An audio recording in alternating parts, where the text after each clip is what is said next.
Olá pessoal, bom dia, tudo bom? Sejam bem-vindos, Roberto Martins. Vamos aí falar um pouquinho aí sobre o cultivo de micros, né? Mas falando aí um pouquinho aí a respeito das questões aí de acessórios e ferramentas. Bom dia a todos aí, vamos chegando, vamos vendo se o som tá bom, se estão me escutando bem. Qualquer coisa aí vocês vão me avisando, tá joia? E a gente vai falando aí sobre todas essas questões de acessórios. A gente já falou bastante coisa, né, na semana passada, mas ainda faltaram algumas coisas, né?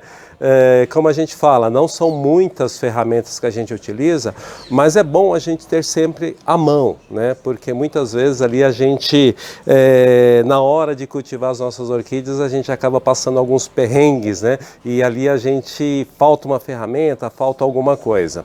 Tá ok? Bom, pessoal, o som tá bem aí? Estão me escutando bem? Márcia, bom dia. Javier, vamos lá, Elizabeth, Ivete. Bom dia a todos, Eliane, bom dia a todos aí. Peço a vocês também aí que vão compartilhando, chamando um amigo, porque aí a gente acaba conseguindo aí ter uma interação maior com todos aí e falar também sobre esse universo aí das micro-orquídeas, né?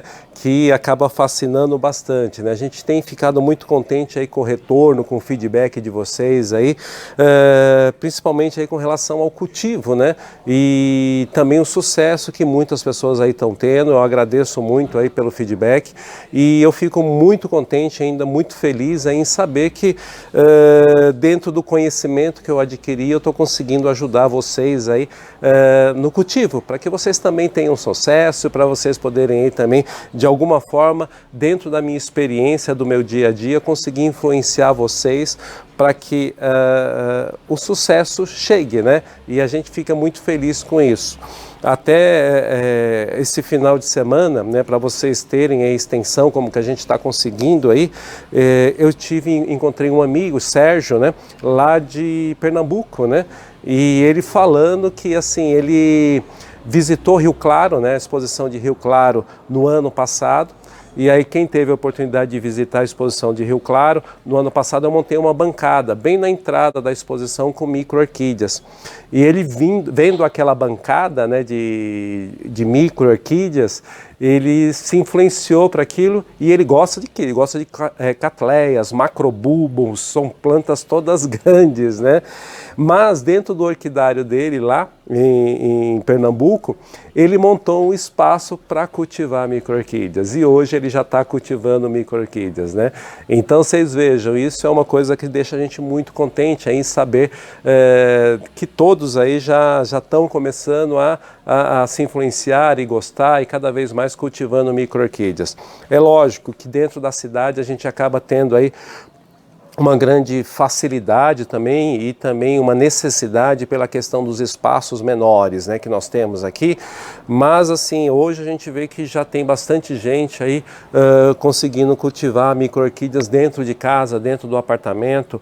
O Edélcio, né, teve aqui semana passada, é um amigo também, hoje ele já está cultivando bastante espécies, né, bastante espécies de micro-orquídeas também dentro do apartamento dele, já com relativo sucesso, já com bastante sucesso, na verdade, né?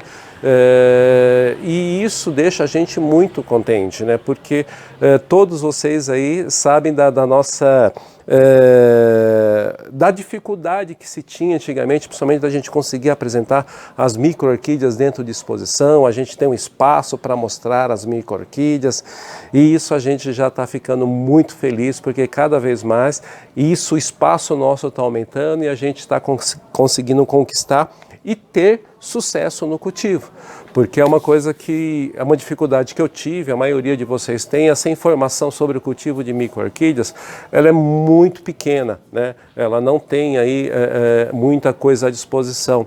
E hoje a gente já consegue aí mostrar para vocês e apresentar para vocês aí algumas soluções aí dentro do cultivo de micro-orquídeas.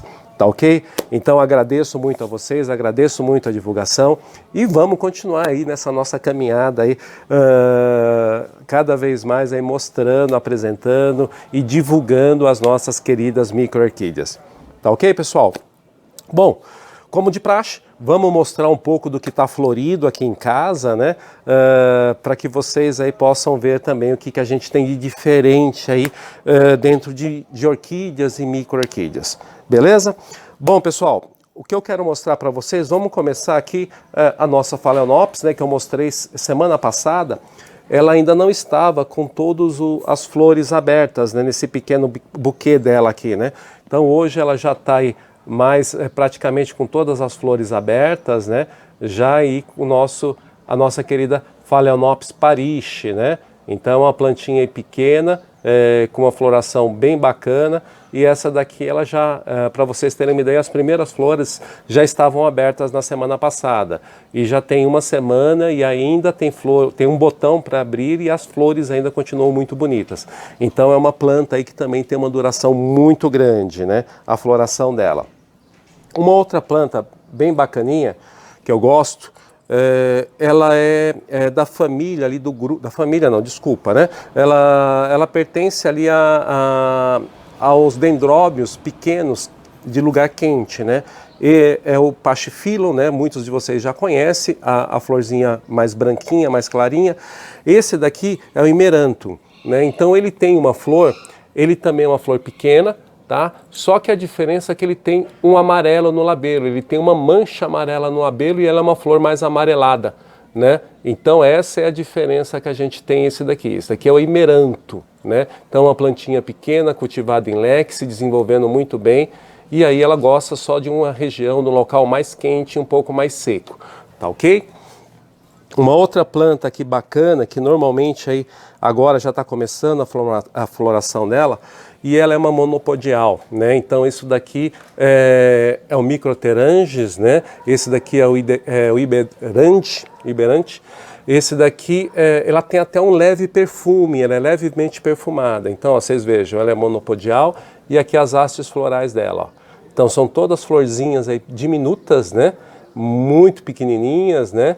E aqui a monopodial e ela é cultivada em vaso. Essa planta também ela pode ser cultivada em leque, tá? Eu tenho algumas que eu cultivo em leque e essa daqui ela está em vaso. Vocês vejam o mesmo substrato que a gente utiliza, casca de macadâmia, casca de coco e carvão, mas o que é interessante, as raízes delas vai sair para fora, tá? Então, a maioria das vezes o vaso ele funciona mais como um suporte e as raízes acabam crescendo e saindo para fora do vaso e acabam ficando todas dependuradas. Então, normalmente, às vezes eu prefiro cultivar no lequinho porque ela já fica com as raízes todas caídas e à vontade, né? Então, essa daqui é um Microteranges, olha só, né? Então, e ela é levemente perfumada.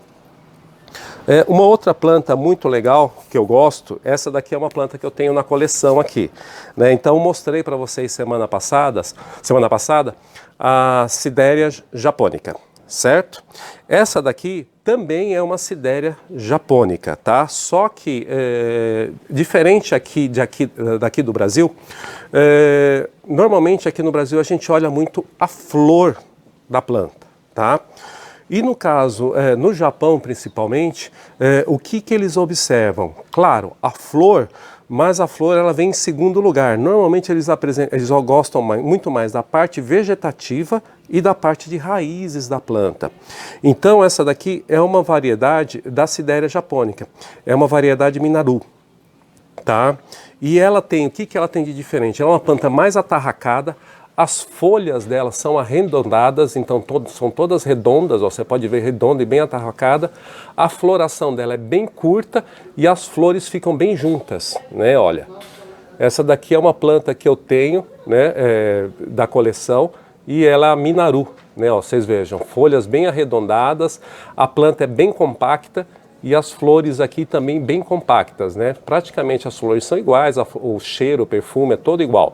Mas ela é uma planta compacta e é uma variedade bem interessante. Olha só, essa daqui é uma plantinha que eu tenho na coleção aqui, né? Então essa daqui é a Sidéria japônica Minaru, tá? Então vamos lá. O que a gente tem aqui também, que está florido agora? Esse daqui é o corno serve, né? Então, normalmente, eu já tinha mostrado para vocês um corno serve que eu tenho a variedade Chatalade.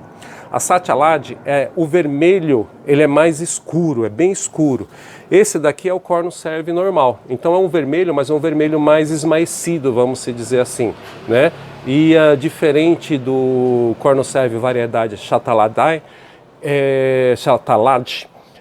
o Chatalade é um vermelho bem profundo, ele é bem fechado, bem escuro. Esse daqui é um vermelho, mas um vermelho mais esmaecido. Então essa daqui é a Phalaenopsis corno serve, variedade Red, tá ok? Então alguns de vocês aí já conhecem bastante. Dentro de plantinha brasileiras, das plantas brasileiras, né, aqui o que floriu, começou a florir, essa daqui foi uma planta que eu ganhei de um amigo há alguns tempos, né, acabei quebrando uma raiz aqui. Esse daqui, ele já mudou de nome, né? Então o Oncidio nano, né? Mas ele está, se não me engano agora, ele não está mais como Oncidio, está como Lopiaris, né? Se eu não me engano.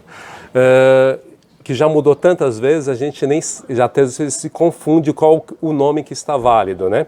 Mas se eu não me engano é o Lopiaris. Então esse daqui é o Lano, né? O Oncidio nano. Né? Então é uma planta que dificilmente, ela é mais difícil de se adaptar aqui na região sudeste, na região sul, pelo frio, né? Que é uma planta de região mais quente.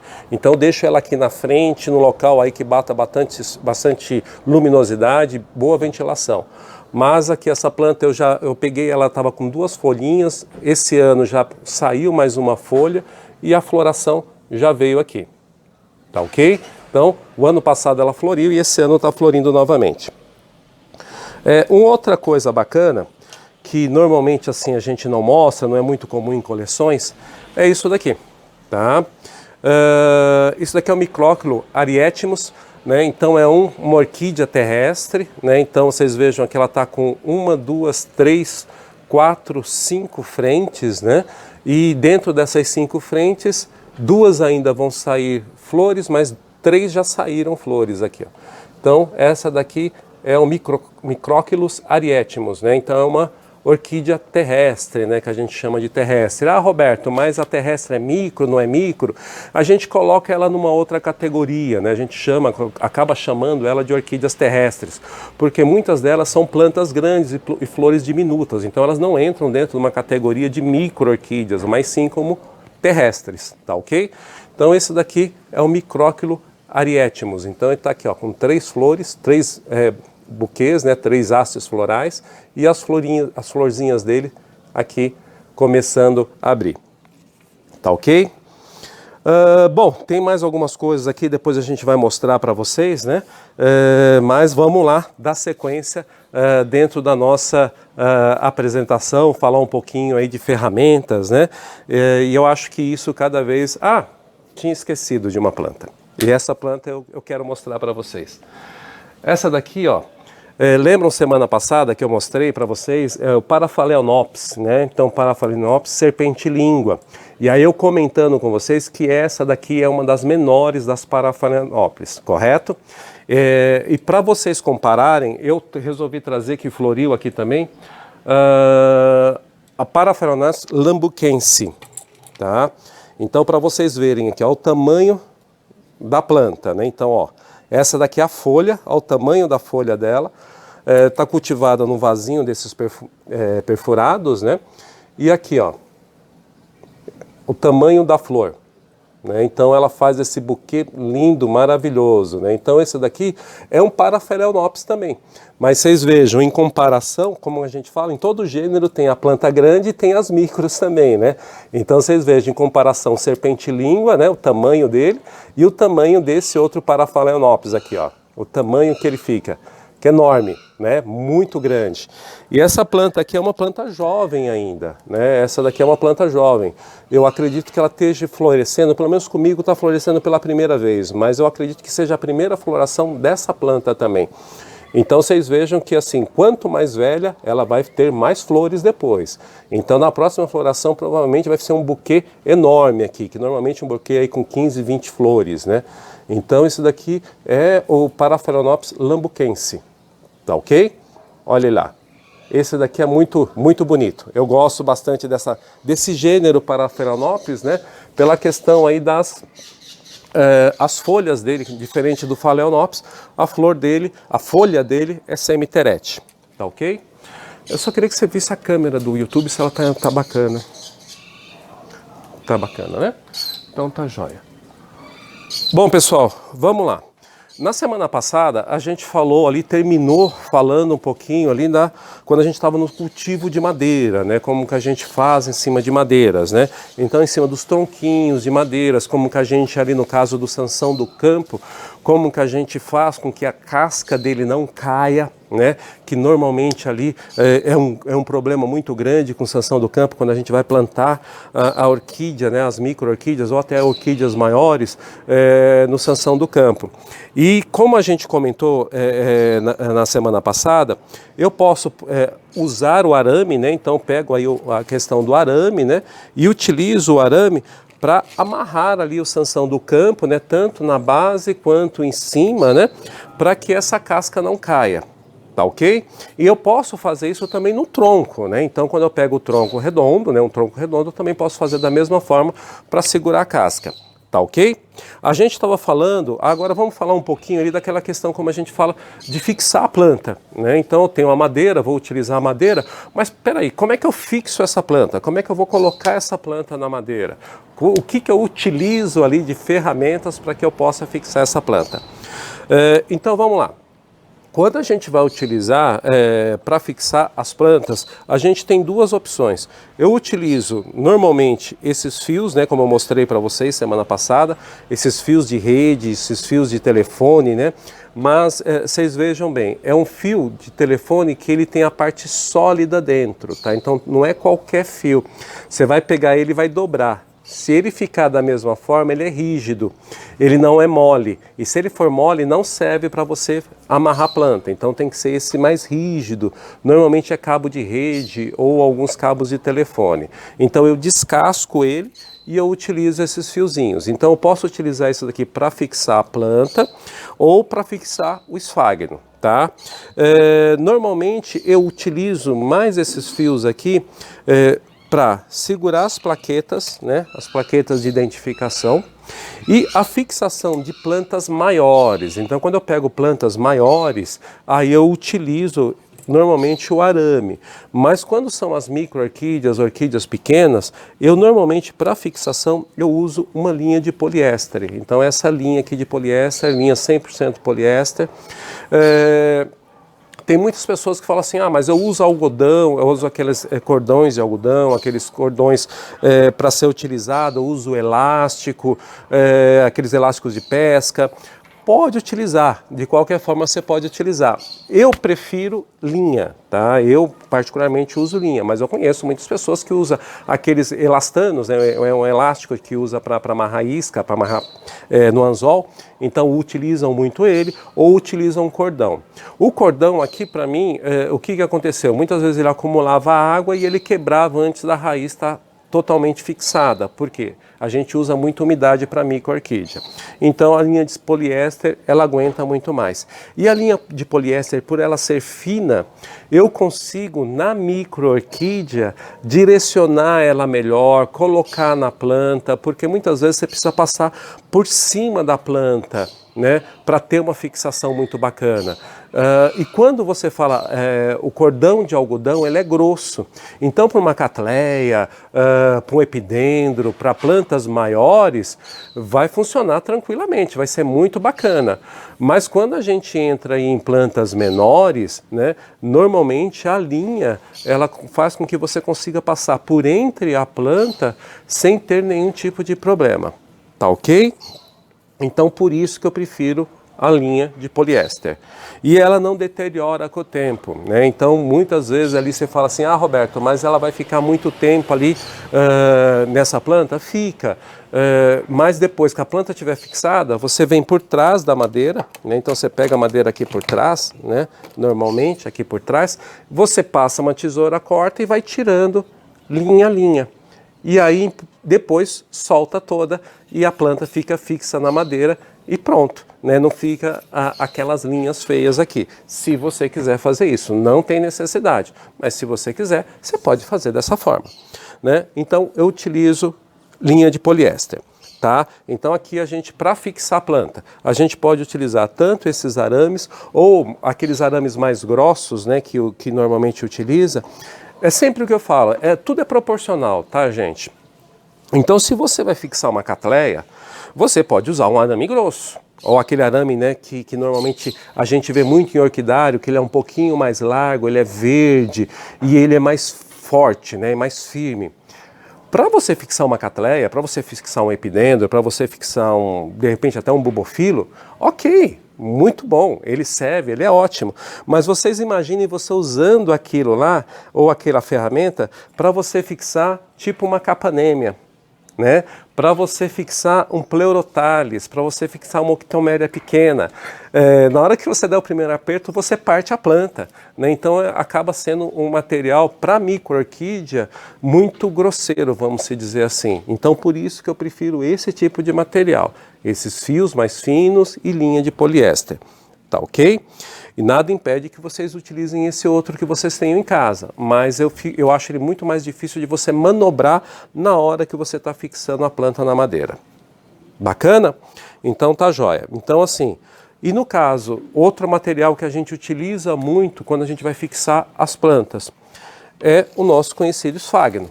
Tá? Então a gente tem que ter o esfagno em casa.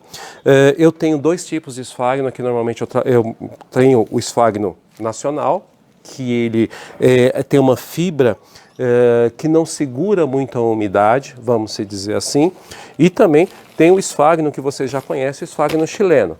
Qual a diferença dos dois? O esfagno chileno, ele segura mais a umidade, né? Então, em torno de 8 vezes mais umidade, 8 vezes mais água ele segura do que o esfagno nacional. Então, aí que você tem que perceber. Aí é aquela história que a gente sempre fala. O teu ambiente, como é que você cuida das orquídeas, como é que você rega no dia a dia. Tudo isso é importante para você escolher se você vai utilizar um esfagno nacional ou se você vai utilizar o esfagno chileno. Dentro do meu orquidário, aí eu vou falar da minha experiência, dentro do meu orquidário eu consigo hoje manter a umidade, né? As plantas que precisam do ambiente mais seco eu coloco no ambiente mais seco, as plantas que precisam do ambiente mais úmido.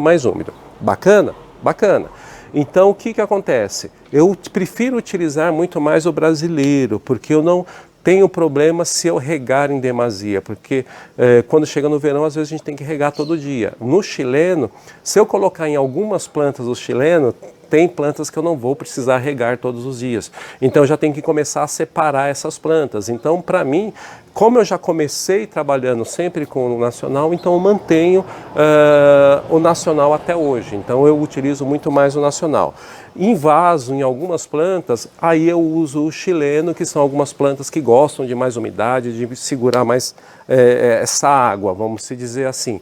Ou, que nem no caso aqui, na parte da frente, onde que eu cultivo muito bulbofilo. Então isso daqui é uma trías, para vocês terem uma ideia. A trías, ela gosta de lugar quente, tá? Lugar com bastante claridade. Só o que acontece? Ela gosta de bastante umidade também. Então, como aqui é quente, o que eu faço? Nesse substrato com ela eu misturo um pouco de esfagno chileno, porque aí eu sei que vai segurar um pouco mais da umidade e vocês vejam a planta como que ela está se desenvolvendo. Olha aí, cheia de frente, cheia de broto e se desenvolvendo muito bem. Então é isso que vocês têm que ter. Sempre em mente, conheçam o ambiente de cultivo de vocês para você saber qual que é o material certo que vocês vão utilizar para a planta certa. Bacana? Então, o esfagno para a gente também como um acessório, uma ferramenta para a gente utilizar na fixação de plantas. Bacana?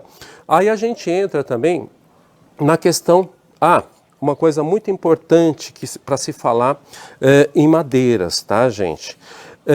Sempre utilize madeiras proporcionais ao tamanho da planta. Então, se você vai cultivar uma planta que ela é pequena, então você cultive numa placa de madeira pequena. Se ela for uma planta grande, você cultiva numa placa de madeira grande. Então, só para dar alguns exemplos para vocês aqui. Então vocês vejam, ó. Deixa eu pegar uma outra planta aqui, pronto, aqui ó. Então vocês vejam, aqui ó, o tamanho dessa placa de madeira, ok? Mas olha o tamanho da planta, é proporcional. E o que é importante vocês sempre observar no cultivo de orquídeas? A ventilação lateral, né? Ninguém fala muito a respeito disso, poucas pessoas comentam sobre isso, mas essa ventilação lateral faz com que a planta seque rápido e os brotos não apodreçam, né? Não se estraguem, não funguem, né? Então por isso que você tem que ter sempre uma madeira proporcional ao tamanho da planta. Então vocês vejam aqui, ó, ela é proporcional ao tamanho dessa planta.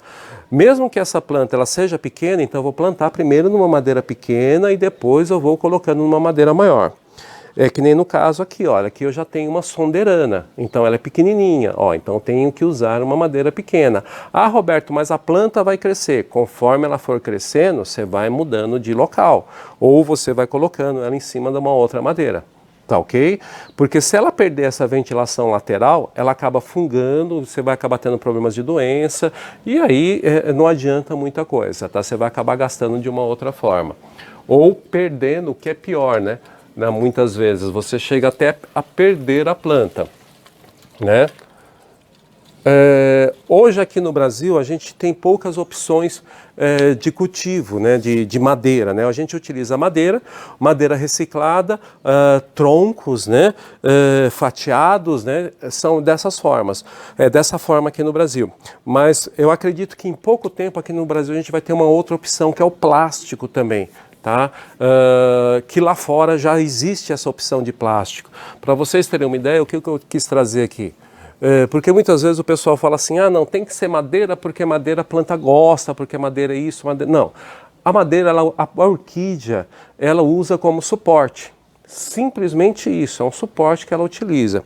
Ó, esse daqui é uma Cindenfera mitata, né? Olha só o tamanho dessa planta.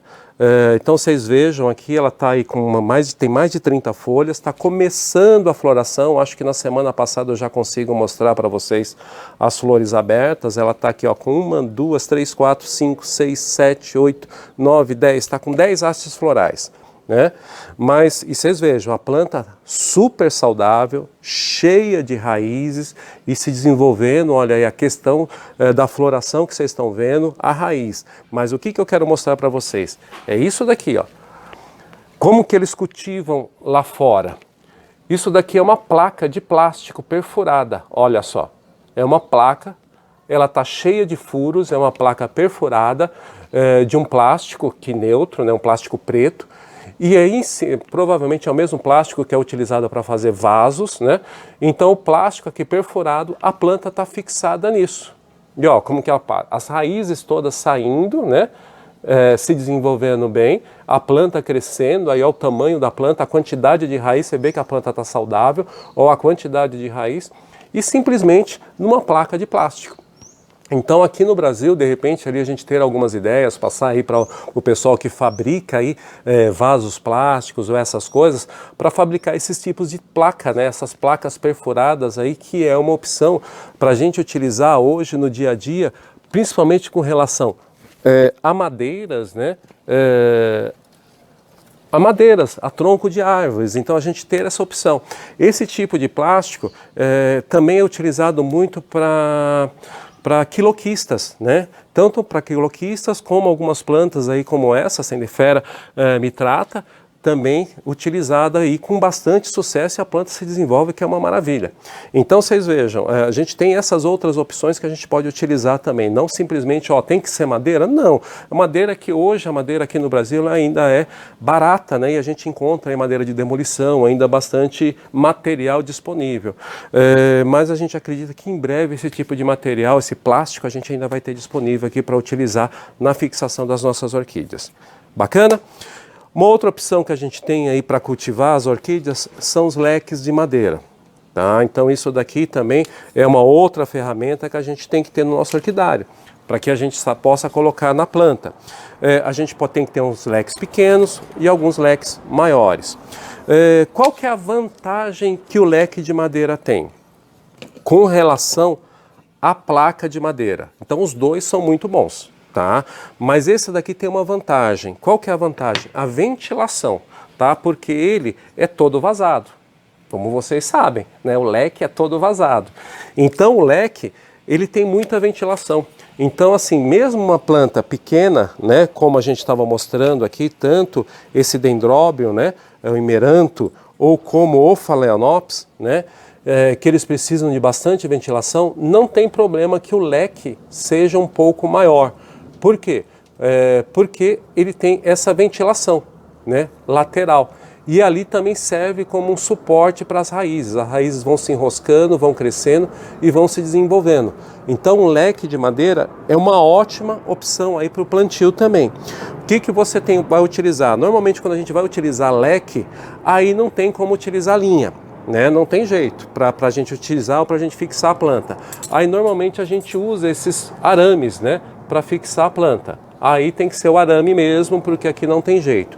Então a gente utiliza sempre um pouco de esfagno, né? Eu utilizo um pouco de esfagno aqui na base, tá, da planta. Então tanto nesse dendróbio quanto também no Phalaenopsis, vocês vão ver ali, olha, tem um pouco de esfagno, mas ele está fixo, né? Eu fixei ele com arame. Então esse tipo de arame é o que você utiliza também para fixação das plantas.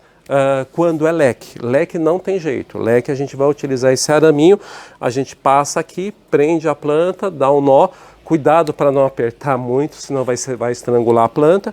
E aí, aqui você vai utilizar para pendurar ele. Tá ok? Então esse é um acessório aí também que a gente tem aí à disposição. A questão aí de vasos, né? A gente já falou bastante na semana passada.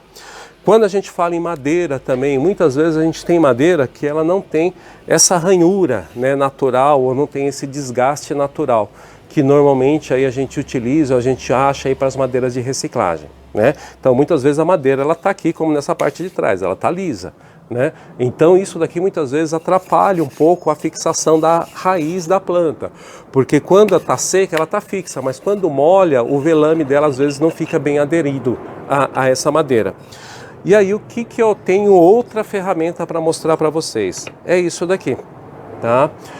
A maioria de vocês conhecem essa ferramenta aqui, né? Quem mexe com carpintaria conhece. Essa daqui é um cortador de fórmica, né? Ele pode ser utilizado para cortar fórmica ou cortar plástico, tá?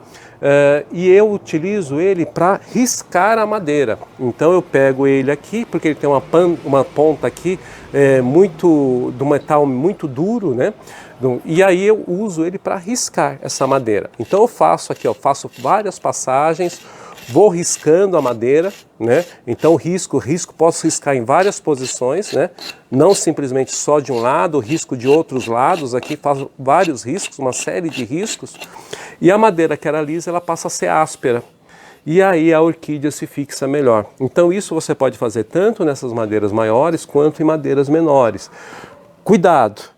Essa ponta dele aqui que a gente risca a madeira, ela é super afiada. Então na hora de você passar, não segure a madeira assim para você passar, porque se bater na tua pele vai cortar. Então segure aqui na parte de cima e puxe de cima para baixo, sempre. Ou se for da lateral, puxe para a lateral. Mas essa ferramenta eu gosto muito dela porque eu utilizo para riscar as madeiras. Então quando eu pego uma madeira que ela está mais lisa, né, que ela não tem uma aspereza ainda muito grande, eu pego ela e eu faço vários riscos com força, né, com uma certa firmeza na mão, e ali eu faço esses riscos, e essa ferramenta hoje é uma ferramenta aí que eu utilizo bastante para riscar madeira, para aproveitar as madeiras que eu tenho aqui, essas madeiras duras, perobas, né, cedro, ipê que a gente encontra, né, para poder fazer os riscos para utilizar na fixação das micro-orquídeas, tá ok? Porque como a gente falou aqui semana passada que eu mostrei para vocês, esse Sansão do campo, as simples ranhuras que a gente tem na própria madeira, ela já se fixa. Essa daqui é aquela supérflua que eu mostrei para vocês, a capanêmia. Então assim, os simples riscos que nós fazemos na madeira já ajuda na fixação. Então essa ferramenta aqui, quando você tem uma madeira lisa, poxa, o que eu vou fazer? Vou jogar fora, vou descartar pequenos tamanhos? Não, você pega essa ferramenta aqui, esse cortador de fórmica aqui, isso daqui no depósito, no material de construção, você vai pagar em torno aí de R$12, R$15 no máximo, né? E aí você faz esses riscos aí na madeira. Tá ok? Então isso também é uma ferramenta que eu utilizo bastante. Uma outra coisa bem bacana, que nem eu falei para vocês, é lupa, tá, gente? A gente falou rapidamente porque estava acabando o tempo semana passada. A lupa é primordial, tá? Para gente que mexe muito com micro-orquídea, ou mesmo orquídeas maiores, né? Para que a gente possa ver ali, olhar com mais atenção a planta, algum detalhe da planta, algum detalhe da flor, muitas vezes alguma mancha para tentar ver o que é aquilo, até mesmo as cochonilhas ou as pequenas pragas, e a gente está olhando ali sempre se a planta está bem ou não. Então, a lupa, gente, é uma ferramenta que vocês têm que ter no teu orquidário. Isso é primordial, principalmente para quem que trabalha bastante com micro-orquídeas, isso daqui não pode faltar, tá bom? Algumas outras coisas que eu também acredito que seja bastante importante é isso daqui. São borrifadores, tá? Então são alguns acessórios aí que eu acho também de suma importância para a gente ter aí no cultivo de micro-orquídeas. Ah, Roberto, mas você utiliza o borrifador para regar suas plantas? Não, né? Eu rego minhas plantas ou com a mangueira, né, como eu já falei para vocês, ou com uma bomba, né, que eu tenho também para fazer a rega das plantas. Mas, poxa, então para que você precisa de um borrifador? Para que a gente possa ali utilizar nas plantas, né? De repente uma planta que você tem ali uma atenção que você vai mexer naquela planta, você quer limpar a planta, então você vai jogar uma água, vai jogar alguma coisa na planta, então você precisa utilizar um borrifador. Então, para você não ficar levando na torneira ou qualquer coisa desse tipo. Uma outra utilidade dos borrifadores é a questão no uso de defensivos, né? Então, quando a gente vai utilizar um inseticida, quando a gente vai utilizar um fungicida, normalmente os fungicidas ou como que a gente diz, os inseticidas, a gente utilizar esses borrifadores. Eu, particularmente, eu prefiro ter um para cada coisa. Tá? Então esse daqui é o que eu utilizo normalmente para inseticida. Então só uso ele para inseticida, eu não uso para mais nada, tá ok? Esse daqui é para algumas regas. Então algumas plantas menores, que assim, muitas vezes assim, por mais que a gente queira, tem uma planta ou outra ou algumas plantas que acabam precisando de um pouquinho mais de rega. Então vamos dizer assim, eu tenho bastante aqui em casa, bastante quiloquista. Então o que eu faço nas quiloquistas? Eu rego normalmente, quando está um tempo muito seco, eu vou lá, encho esse borrifador e coloco ali nas quiloquistas somente, não molho as outras plantas, só simplesmente as quiloquistas. Então o borrifador, esse daqui eu normalmente uso com água somente para utilizar no dia a dia. E esses borrifadores menores, né, aqui olha, esses borrifadores pequenininhos, eu já utilizo eles normalmente para fungicida. Ah, Roberto, mas por que você usa um tão pequeno para fungicida? Por quê? Eu sigo todas aquelas regras que eu falo para vocês.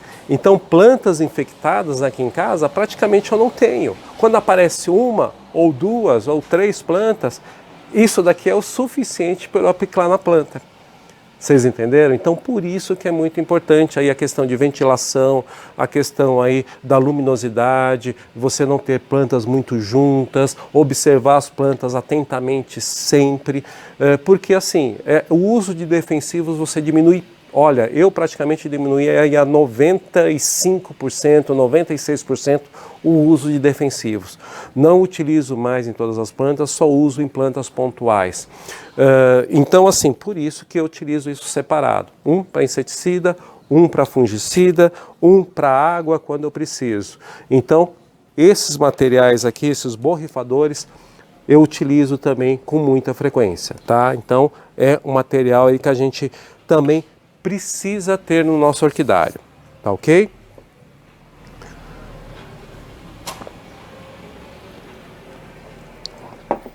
Uma outra coisa bem bacana que eu tenho aqui e eu utilizo, não necessariamente que seja necessário aí para vocês, mas é essa escova de metal aqui, ó. É uma escova para limpar ferro, tá? Então essa escova aqui para limpar ferro. Mas para que você utiliza isso, Roberto? Então muitas vezes você vai pegar uma madeira, uma placa de madeira, e você plantou aqui e essa madeira, ou a planta morreu, ou a madeira está muito suja, você quer reaproveitar ela novamente. Então onde que eu uso isso daqui? Para limpar essa madeira. Então eu esfrego ela, ó, e eu limpo a madeira. Tá? Então a madeira, quando ela está com muito musgo, com muita sujeira, antes de eu plantar uma planta, eu raspo ela, né? O tronquinho, raspo ela com essa escova de metal e aí eu limpo a madeira para poder segurar a planta. Tá joia, pessoal? Bom, a gente falou também a questão aí de placas de identificação. Sempre utilize, né, uma ferramenta bacana.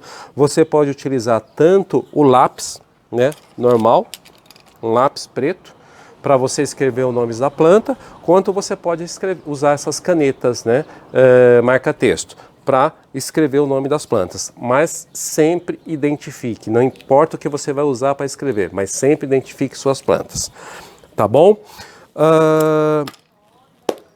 Para apagar a etiqueta, então está escrita com lápis, você pega uma borracha normal, essas borrachas normais, e você consegue apagar. Se está escrito com uma caneta dessas marca-texto, um bombril. Então você pega um bombril seco, esfrega e você limpa também a plaquinha e ela está pronta para usar novamente. Tá ok, pessoal? Bom, eu acho que eu consegui falar isso, eu não vou dizer de tudo, né, porque sempre falta alguma coisa, né, questão aí depois, aí a gente pode falar um pouquinho aí em cima de defensivos, como utilizar, ou por que utilizar, né, defensivos e também a questão de adubos, né, mas esses daí já são complementos que a gente tem do uso no dia a dia, né? Os acessórios basicamente que a gente tem para utilizar no nosso dia a dia são esses, né? Que a gente falou tanto no programa passado quanto nesse programa. E eu acredito que assim, boa parte das dúvidas que a gente conseguiu esclarecer e mostrar para vocês que os materiais que a gente utiliza no nosso dia a dia para as orquídeas não são muitos, mas são importantíssimos que a gente tenha eles sempre à mão para a gente poder ter um bom cultivo e estar tratando as plantas de uma maneira correta. Tá ok, pessoal? Bom, eu acho que agora deve estar faltando aqui uns 15 minutos aproximadamente, né? Vamos abrir aí para a gente falar um pouco aí sobre também o cultivo de orquídeas ou outras coisas, né? Bom, deixa eu ver aqui, eu vi que você trouxe 2 rolhas, né? Isso, eu que não achei as plantinhas, mas o Luiz está perguntando, e quanto ao cultivo nas rolhas? Tá, então aqui, o que a gente tem, né? Essas rolhas, né? Então rolhas aí que a gente tem, que a gente normalmente tira de vinhos, né? Então o que você tem que observar? Se realmente o material é rolha, né? Se o material realmente é isso, a cortiça, né? Porque muitos vinhos ou muitos espumantes, né? O que tem ali não é cortiça, às vezes é um plástico ou é algum outro material. Então o que você tem que observar? Se realmente é cortiça. Normalmente, uma outra coisa que você precisa observar é que quando você tira ele do vinho, ela está ali prensada ou ela está ali molhada com vinho. Então o que é importante? Que você deixe ela secar bastante. Deixe ela no local, se possível você até molhe ela, porque tem algumas que aumentam um pouco o tamanho, então você molha ela, deixa na água pelo menos um dia, né, 2 dias na água, e depois você tira dessa água e você deixa ela secar bem ao sol, deixa secar muito, muito mesmo. E aí depois pode deixar ali pelo menos uma semana ela secando. Depois que ela estiver bem seca, aí sim, ela já está pronta para você utilizar. Você pode utilizar ela individualmente, né? Ou você pode utilizar ela também, você prendendo ela através do arame, né? Fura ela e passa um arame entre ela e você prende, você consegue fazer placas de rolha. Agora, o que é importante que você tenha que prestar atenção no cultivo com rolha? Você só deve cultivar plantas ou orquídeas em rolha a partir do momento que você tem o seu ambiente para cultivo de micro-orquídeas formado, tá? Então, se você não tem um ambiente com bastante umidade, que você consiga manter a umidade das suas plantas, que você tenha um ambiente aí que tenha principalmente umidade ambiente, não adianta você passar para cultivar em rolha. Fica bonito, fica bacana, rolha, tudo isso. Mas se você não tem um ambiente, né, um ambiente propício, com bastante umidade ambiente para ser cultivado, não vai adiantar nada, porque você vai plantar aqui e a tua planta vai morrer. Tá ok? Então o que você faz? Normalmente então é uma rolha normal, você vai cortar um pedaço de arame, tá? O que eu faço? Eu tenho cuidado na hora de eu cortar o arame, eu corto ele meio inclinado, assim, ó. Então ele vira uma ponta, tá? Cuidado com isso também, né? Então você vai enfiando aqui, ó, o arame, normalmente com alicate, tome muito cuidado com isso. Vai enfiando aos poucos, tá? E a ponta sai aqui. O que você faz? Você dobra essa ponta. Você enrola, né? Como se fosse para ficar, como termina um cachepô. Então ela fica assim, ó, tortinha, né? Fica um pouquinho redondinha. E aqui você prepara ela do tamanho que você quer, onde você vai pendurar. Aqui você pendura dessa forma, faz aqui para você poder enroscar ela, né? Para ela ficar como suporte. E aqui você vai fixar a planta. Então, volto a falar, tem que ser uma planta com tamanho proporcional para você colocar na rolha. Então você coloca a planta aqui. Eu normalmente utilizo a linha de poliéster. Então o que eu faço? Eu fixo a planta primeiro, tal, enrolo, pronto. A planta está fixa, aí eu vou aqui, dou um nó e corto. Bacana? Aí depois eu pego um pouco de esfagno, né? Então aí também da mesma forma, coloco um pouco de esfagno aqui embaixo, né? A quantidade de esfagno que você coloca vai depender do seu ambiente, como que é, se você tem bastante umidade ou não. E aí você vem aqui, dá algumas voltas, né? Umas 3, 4 voltas, dá um nó aqui atrás, corta e pronto. Põe a planta fica dessa forma para você poder colocar dentro do seu cultivo. E assim, Roberto, mas pode ser rolha usada? Pode, não tem problema nenhum, tá? Com relação a isso, só faça isso que eu comentei com vocês. Lave bem a rolha, né? Coloque ela numa água, deixa ali uns 2 dias nessa água, depois você tira, deixa ela secar praticamente aí 1 semana no sol, tá? Sem problema nenhum, e aí depois você pode utilizar ela para plantar as plantas.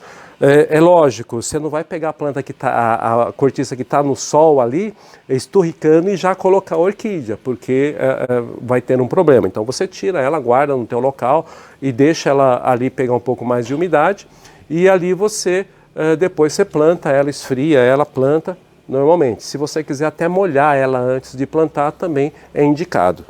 Tá ok? Bom, tem mais alguma pergunta? Tem. A Denise pergunta, tenho muitas dúvidas quanto à rega. Tá. Gostaria que em outra oportunidade você comentasse, mas é legal você falar do acessório, né? Sim. A Denise perguntou com relação à rega, né? Que ela tem muitas dúvidas com relação à rega. E realmente é um grande problema mesmo a rega, porque a rega, o que a gente tem aí, a rega, você vai matar a tua planta, nem sempre por falta de água, você vai matar ela normalmente assim por excesso de água. Ela morre mais fácil, né? Você mata ela mais fácil por excesso de água do que por falta de água. Tá? Mas obrigado, Denise, a sugestão. Então, assim, vamos fazer o seguinte, o que vocês acham aí? Eu acho que é até melhor a gente já ir nessa sequência, né? Então, semana que vem, a gente já fala aí especialmente sobre regas, né? Mas aí vou te mostrar um aparelho aí que é bem interessante que a gente tem aí para controlar aí a rega, né? Mas o que é importante que você saiba, tá? A rega, a gente só deve regar a orquídea, então assim, o que a gente fala, né? Um dos aparelhos, né? Vou falar hoje, não vou deixar para a semana que vem. Um dos aparelhos que a gente tem para medir a umidade do orquidário e saber, ou da planta, para saber se a gente vai regar ou não, é esse. É o dedo, tá, gente? Então isso, a partir do momento que você começa a treinar isso, simplesmente olhando ou colocando o dedo na planta, você já sabe a hora que você vai ter que regar. Então você vem aqui, ó, que nem essa planta, eu coloco aqui, ó, tá úmido, estou sentindo umidade, não precisa regar. Eu peguei uma planta, coloquei o dedo, tá seco ou tá levemente seco, é hora de regar. Porque qual que é o grande erro que se tem com orquídeas, né? Principalmente aí com a maioria das orquídeas, né? Se fala assim, só rega quando seca. Não, quando a seca, ela já está desidratada. Você tem que regar a planta antes dela secar. É que nem nós, né? Então vamos falar dos seres humanos.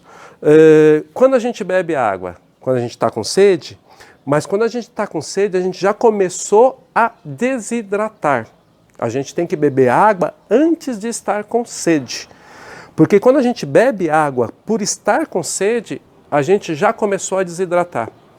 Tá? E é o que acontece com as plantas também. Então ela tem que estar o substrato, ou esfagno, ele tem que estar levemente úmido, mas ele não pode estar seco. Tá ok? Mas a semana que vem a gente fala bastante a respeito disso. A Kika Emel pergunta se tem que fazer algum tratamento específico no esfagno antes de usar. A Kika Mel está perguntando. Kika Emel. Ela está perguntando se precisa fazer algum tratamento específico no esfagno antes de utilizar. Tá? Vai muito depender da procedência do esfagno que você vai utilizar.